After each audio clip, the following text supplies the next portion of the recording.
అదే రోజు కైకేయరాజు కుమారుడు భరతుడి మేనమామ యుధాజిత్ మీదలకు వచ్చాడు. దశరథుడు ఆనందాశ్చర్యాలకు అతడు స్వాగతం చెప్పి కృషుల ప్రశ్నలు వేశాడు.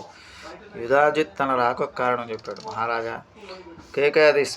కైకేయాధీశుడైన మా తండ్రిని కుశలం అడగమన్నాడు. మేమంతా కుశలమని చెప్పమన్నాడు. మా తండ్రికి నా మేనలుడు భరతును చూడాలనిపించింది. అతన్ని తీసుకుని రమ్మని నన్ను అయోధ్యకు పంపించాడు. అయోధ్య చేరిన నా కుమారుడి వివాహం కోసం మీరంతా మిథులకు వెళ్ళారని తెలిసి వెంటనే నేను మిథులకు వచ్చాను. దశరథుడు అతనికి అనేక సత్కారాలు చేశాడు. మరునాడు ఉదయం దశరథ్ ప్రాతకాల విధులు నిర్వర్తించి ఋషులకు ముందుంచుకుని యజ్ఞవాటికి చేరాడు.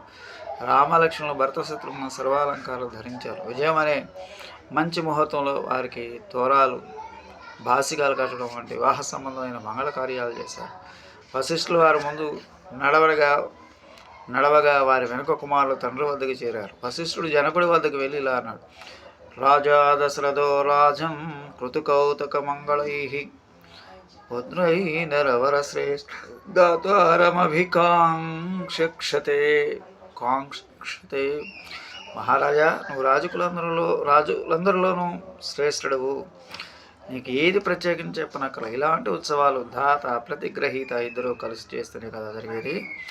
దశరథ మహారాజు కుమారులకు కౌతుక మంగళం జరుపుకుని కన్యాధాతమైన నీ కోసం ఎదురు చూస్తున్నాడు. చక్కగా వివాహం జరిపించి నీ ధర్మం నిర్వర్తించు.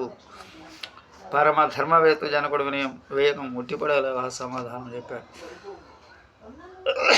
కహ స్థిత ప్రతిహారో మే కస్యాజ్ఞా సంప్రతిక్షతే సగృహే కో విచారస్తే యదా రాజ్యమిదం తవ.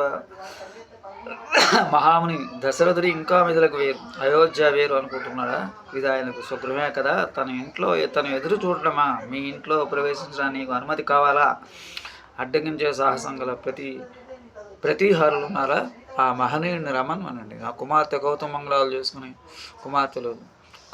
మంగళాలు చేసుకుని ప్రజ్వలిస్తున్న అగ్నిశిఖలాగా వివాహ వేద వద్దకు చేరున్నారు. నేను మీకోసం ఎదురు చూస్తున్నాను. ముహూర్తం సమీపిస్తుంది. జనకుడి మాటలకు దశరథుడు నవ్వుతూ కుమారులతోనూ ఋషులతో వివాహ వేదిక వద్దకు చేరాడు. జనకుడు వశిష్ఠుడికి ఇలా విజ్ఞాపన చేశాడు.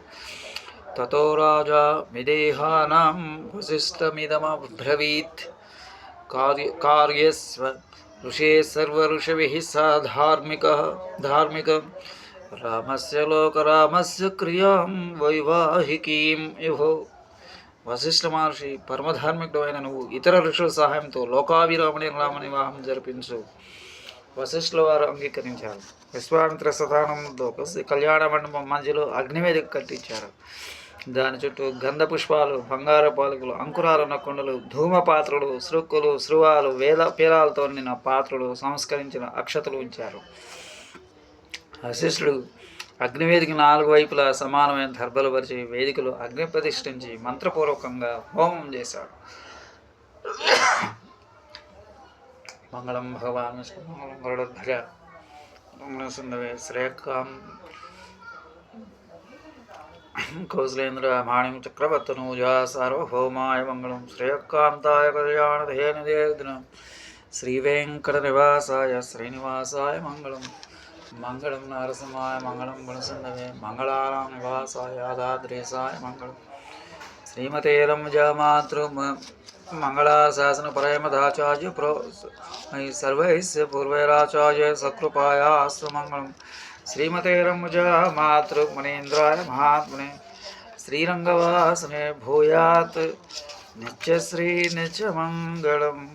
ఓం అస్మద్గురుభ్యో నమః. జయ స్వస్తి. జయ శ్రీరామ్.